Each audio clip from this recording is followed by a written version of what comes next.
Salam jumpa kembali Bapak Ibu dan Saudara-saudara. Hari ini kita sudah hampir mendekati akhir bulan ya, sudah tanggal 20 di bulan September. Tanpa terasa hari terus berlanjut dan kehidupan yang Tuhan anugerahkan pun terus berlanjut. Biarlah kita tetap menikmati kasih karunia Tuhan untuk hari-hari yang akan datang dan kita menyiapkan hati diri kita untuk menjadi gereja Tuhan yang hidup. Oleh karena itu janganlah kita menjadi orang-orang yang fasik. Bacaan firman Tuhan dari Amsal pasal 21 ayat 10 sampai dengan 16. Mari kita akan berdoa. Tuhan Yesus, kami bersyukur Engkau tetap bersama dengan kami hari lepas sehari. Kehidupan ini adalah anugerah Tuhan, oleh karena itu ajarkan pada kami untuk mensyukuri dengan kehidupan yang jujur, yang tulus, yang penuh cinta kasih, dan tidak pernah menjadi orang fasik. Oleh karena itu kiranya Tuhan membekali kami dengan firman-Mu, supaya melalui firman-Mu inilah kehidupan kami semakin memuliakan Tuhan. Berkati hamba-Mu supaya dia dilayakkan, membaca memberitakan firman kehidupan. Inilah doa kami dalam nama Tuhan Yesus Kristus. Amin. Hati orang fasik mengingini kejahatan, dan ia tidak menaruh belas kasihan kepada sesamanya. Jikalau si pencemooh dihukum, orang yang tak berpengalaman menjadi bijak. Dan jikalau orang bijak diberi pengajaran, ia akan beroleh pengetahuan. Yang Maha Adil memperhatikan rumah orang fasik dan menjerumuskan orang fasik ke dalam kecelakaan. Siapa menutup telinganya bagi jeritan orang lemah, tidak akan menerima jawaban kalau ia sendiri berseru-seru. Pemberian dengan sembunyi-sembunyi memadamkan marah, dan hadiah yang dirahasiakan meredakan kegeraman yang hebat. Melakukan keadilan adalah kesukaan bagi orang benar, tetapi menakutkan orang yang berbuat jahat. Orang yang menyimpang dari jalan akal budi akan berhenti di tempat arwah-arwah berkumpul. Bapak, Ibu, dan saudara-saudara, kata fasik itu ternyata artinya adalah orang yang menyaksikan, melihat, tetapi tidak mau melakukan dengan segala kesadarannya. Ya, jadi dia melihat sesuatu, mengerti sesuatu, diajak ngomong, ya iya ngerti, tapi dia tidak mau melakukan apa yang diajak ngomong itu. Ya, tapi dia tidak melakukan. Nah, itu kata fasik. Jadi endo, menghindar, dan dia tidak bertanggung jawab dengan apa yang dilakukan, dan dia tidak bertanggung jawab dengan apa yang dia pahami, yang dia dengarkan. Itulah orang-orang fasik, yaitu orang yang tidak lagi concern, yang tidak serius dengan kehidupan imannya, termasuk di dalamnya orang fasik ya. Nah, firman Tuhan mengajarkan kepada kita, hati orang fasik mengingini kejahatan dan ia tidak menaruh belas kasihan kepada sesamanya. Apa maksudnya? Maksudnya adalah orang-orang yang tahu perintah Tuhan tetapi tidak mau melakukannya, bahkan mengingini kejahatan ya. Jadi dia berbalik dari kebenaran firman yang dia dengar, dia saksikan, dia rasakan, tapi dia tidak menurutinya, namun berbalik untuk melakukan kejahatan-kejahatan. Itulah orang-orang fasik. Lalu orang fasik ini juga tidak punya belas kasihan karena dia cuma memikirkan dirinya, egonya, lalu dia bisa melakukan kejahatan untuk kesenangan pribadinya. Nah, lalu dikatakan kalau pencemooh dihukum, orang yang tak berpengalaman akan semakin bijak. Jadi artinya kalau orang jahat itu dihukum, maka orang-orang yang baik, orang-orang yang taat akan firman akan semakin bijak, belajar dari kesalahan orang lain, belajar dari kesalahan dirinya untuk meningkatkan iman, menjadi lebih baik. Nah, dengan demikian kita mau belajar juga untuk kehidupan hari ini dan hari esok. Saya melihat peristiwa-peristiwa yang ditayangkan TV, channelnya apapun, selalu saja ada kejahatan-kejahatan ya. ada anak kecil jalan, lalu dia main HP, tiba-tiba dari belakang datang sepeda motor yang mengambil HP-nya dengan paksa, anaknya jatuh, bisa terluka, ya ditinggal begitu saja. Lalu ketika tertangkap polisi, ya dia bilang saya menyesal, terpaksa polisi tanya, uangnya mana sudah kamu jual itu? Sudah habis, buat apa? Buat judi, buat minum. Nah coba Anda bayangkan yang maksa dia tuh siapa? Selain dari kebodohannya, dari kuasa dosanya, dari kuasa kejahatannya, dia tidak sadar bahwa dia sudah dikuasai oleh kejahatan, oleh iblis yang mempengaruhi dia untuk melakukan segala cara, bahkan membunuh saja bisa, asalkan dia terpuaskan. Ya, ini orang fasik, ini orang bodoh, orang jahat gitu ya. Dia tahu kebenaran, tidak boleh ngambil barang orang lain, tidak boleh mabuk, tidak boleh mencuri, tidak boleh membunuh, tapi dia berbalik dari segala itu demi pemuasan hawa nafsu, kesenangannya pribadi. Ya. Nah, dikatakan oleh firman Tuhan, mari kita terus berjalan menghidupi hari lepas hari bukan sebagai orang fasik. Contohnya, Bapak Ibu dan saudara-saudara, mungkin Anda pernah dapat video ini atau pernah juga menyaksikan bagi Anda yang pernah ke Turki. Nah, peristiwa yang sangat menarik ini adalah kebiasaan orang-orang di Turki. Ada seorang bapak itu jual roti. Ya, di mejanya itu ada banyak tumpukan roti. Nah, memang rumahnya juga kecil, sederhana gitu ya. Tapi dia jual roti. Rotinya dipanggang agak kering sepertinya. Lalu di depan meja itu ada tiang yang menyangga rumahnya. Ya. Nah di tiang itu digantungkan sebuah keranjang. Untuk apa? Nah ini yang menarik ya. Ketika ada tamu yang beli roti, lalu bapak itu yang beli mengatakan, saya beli 4 roti. Dimasukkan 4 roti dalam kantong, lalu bapak itu bayar.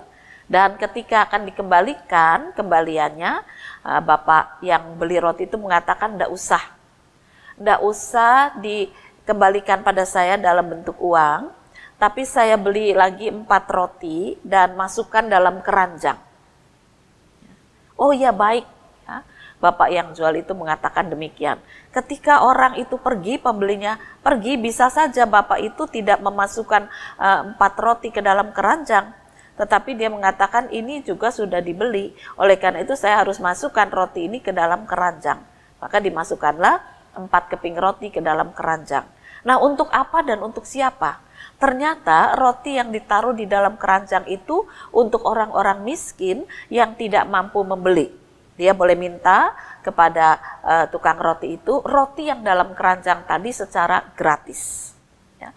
Yang pertama kita bisa melihat ada orang penuh cinta kasih mau berbagi. Dan tidak apa-apa kembaliannya ambil saja atau simpan untuk 4 roti bagi orang lain. Dia berbagi berkat. Yang kedua, kejujuran penjual. Penjual ini sangat jujur, bisa saja dia tidak memasukkan 4 keping roti ke dalam keranjang. Dia ambil uangnya dan dia bisa jual rotinya lagi, bahkan dia bisa mendapat keuntungan 2 kali ya, karena dia sudah dibayar tapi rotinya tidak masukkan dalam keranjang, dia bisa jual, dia bisa dapat untung lagi. Tapi bapak yang jual roti ini juga adalah orang yang jujur. Jadi 2 hal kita dapatkan, 1 orang yang berbagi berkat, 1 orang yang jujur. Ya, sangat menarik. Nah kemudian tidak lama datang seorang ibu. Dikatakan ibu ini tidak punya uang untuk beli roti. Dan dia datang kepada bapak itu dan mengatakan, saya tidak punya uang untuk beli roti. Oh enggak apa-apa. Lalu bapak yang jual roti ngambil kantong, dimasukkanlah 4 potong roti atau 4 keping roti tadi ke dalam kantong. Diberikan kepada ibu yang membutuhkan. Nah, ibu itu berterima kasih dan dia berjalan sambil membuka tasnya. Loh, ada 4. Dia balik lagi, bilang, Pak, saya cuma butuh 2. Ya, ini kebanyakan buat saya, biarlah yang 2 diambil oleh orang lain. Waduh, saya lihat adegan seperti itu kaget sekali ya. Karena ibu ini pun tidak mau memanfaatkan apa yang tidak menjadi miliknya, dia kembalikan. Dan penjual roti itu mengatakan, baik kalau gitu saya kembalikan ke keranjang. Siapa tahu ada yang membutuhkan. Jadi di sini orang miskin sekalipun penuh belas kasih dan juga kejujuran. Ya. Nah, ini adalah contoh-contoh orang yang tidak fasik, orang yang penuh belas kasih, orang-orang yang memperhatikan kehidupan orang lain. Jadi dia tahu bahwa orang lain pun membutuhkan kehidupan seperti dirinya, dan dia tidak mau memanfaatkan untuk keuntungan dirinya sendiri. Nah, apalagi kita sebagai gereja Tuhan, orang-orang Kristen, kita harus mempunyai hati Kristus.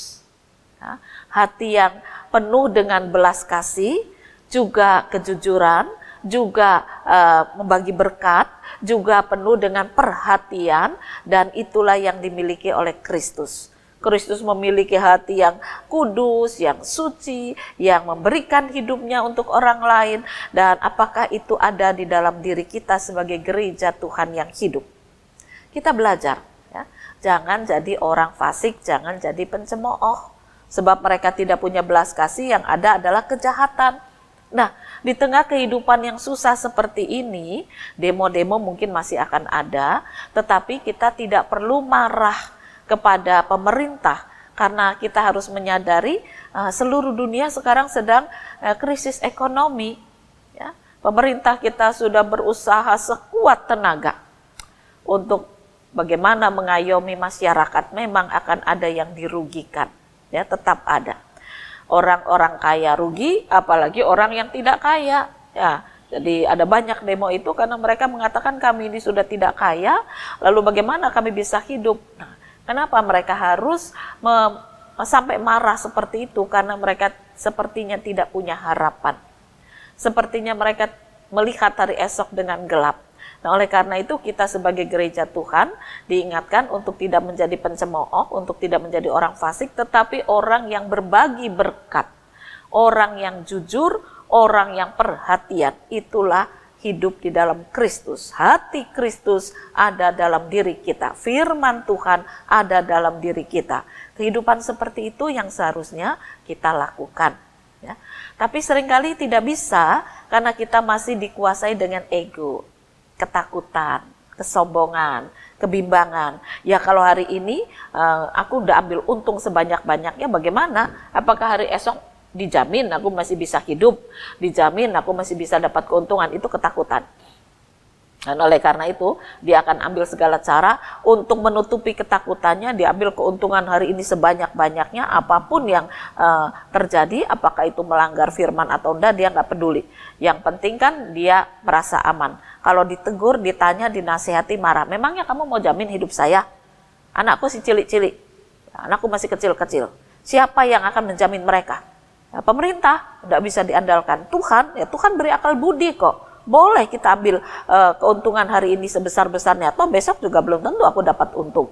Ya. Jadi seolah-olah Tuhan itu merestui kejahatannya. Ini yang seringkali terjadi. Ketakutan karena tidak ada pertumbuhan iman. Ketakutan karena tidak ada kejujuran dan belas kasih. Jangan kita jadi orang fasik. Kita tahu perintah Tuhan untuk mengasihi sesama. Perintah baru itu mengajarkan kasihilah Tuhan dengan segenap hati dan kasihi sesama. Maka Tuhan akan memelihara hidup kita. Mungkin di tengah ekonomi susah, kita tidak bisa foya-foya seperti dulu. Tapi saya juga nggak terlalu melihat ya orang-orang yang merasakan susah, yang demo-demo itu nyatanya tempat wisata ya penuh, berbis-bis itu kalau saya lewat ya hari Minggu atau hari-hari biasa. Kemarin saja ketika saya jalan pagi itu ada 2 bis wisata, ya mereka mau wisata. Berarti mereka tidak kekurangan bisa berwisata, padahal itu bukan hari Minggu. Apalagi kalau hari Minggu saya mau berangkat ke Baktian itu sepanjang jalan, aduh banyak sekali bis wisata. Nah, di kampung ini ada, di kampung itu ada yang 3 bis, ada yang 2 bis, yang 1 bis jarang sekali. Dan itu hampir tiap minggu. Artinya ya masih bisa loh orang menikmati kehidupan. Mengapa harus kemudian menjadi pencemooh? Mengapa kemudian harus menjadi orang fasik? Yang faktanya diketahui bahwa kebutuhan hidup naik, tapi kemudian dia berkeluh kesah, melakukan kejahatan demi untuk menyenangkan diri. Ya kalau aku enggak gini, enggak bisa ikut piknik. Nah, apa boleh buat? Aku jual barang yang jelek dengan harga yang mahal, orang lain rugi enggak apa-apa. Tapi aku masih punya keuntungan untuk piknik. Banyak sekali penjual seperti itu. video-video ketidakjujuran, ya. Orang beli sayur udah milih ditimbang, nggak tahu dikreseknya diganti yang lain, diganti yang busuk. Nah, kalau ndak gini, ndak makan apa ndak piknik, ndak makan apa ndak bisa foya-foya, ndak makan apa ndak bisa jalan-jalan. Sesungguhnya kan tidak demikian, ada banyak ketidakjujuran, ada banyak kefasikan terjadi. Nah, kita diajarkan oleh firman Tuhan jangan jadi orang fasik. Sebab itu tidak akan menguntungkan kehidupan kita. Sekarang kita bisa merasa senang dengan mengelabui orang lain, ya, dengan bersikap tidak jujur. Tetapi ingat, dosa kita ini sudah dihitung.